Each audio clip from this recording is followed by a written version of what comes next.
The Department of Health reported 235 firework-related injuries from December 21, 2025 to January 1, 2026, with most victims aged 19 and below. Mobile journalist Arles de los Santos has the report.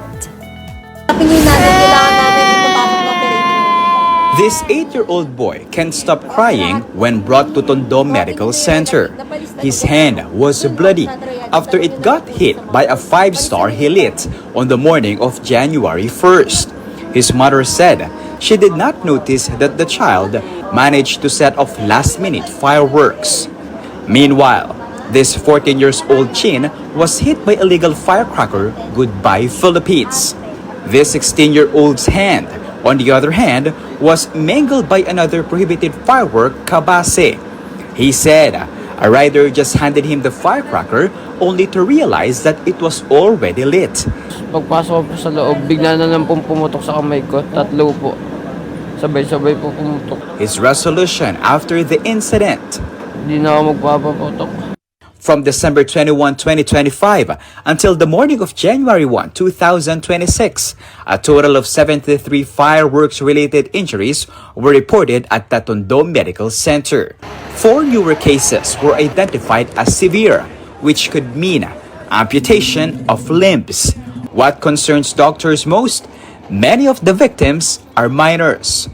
According to the general surgeon, their youngest patient is only 6 years old, who lit up a cinturon ni Judas at the instruction of an adult. Bibihira lang yung matanda na naputukan. Kung may naputukan man, natalsikan lang sila dahil marapit sila sa area. Pero yung mga grabe, usually mga bata. Across the country, the Department of Health recorded a total of 235 fireworks-related injuries since December 21st, 62 of which were recorded just right after the New Year's Eve revelry. Minors made up bulk of the cases. This is why the DOH not only wants a total ban on household use of firecrackers, but is also pushing for penalizing parents whose children become victims. Yung bata, hindi talaga dapat tumahawak ng paputok. Bibigyan ko ng halimbawa, DJ sa Manong Ted.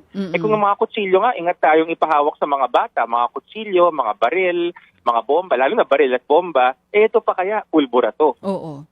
Aside from fireworks-related injuries, the DOH also sounded the alarm on non-communicable diseases like stroke and asthma. From December 21st, East Avenue Medical Center has logged 86 stroke cases, 11 acute coronary syndrome incidents, and 8 asthma patients. The health department says there's no doubt unhealthy eating habits did this. Add to that, the smog or polluted air right after the merrymaking that could also aggravate heart ailments. Ang advice ng DOH is, yung mga high risk, huwag muna lumabas kung kaya. Sa bahay nilang muna. Yung mga, kung kailangan lumabas, mag-face mask po. Mas maganda kung N95. DOH also noted 52 trauma cases brought about by intoxication. Of this, 38 were vehicular accidents.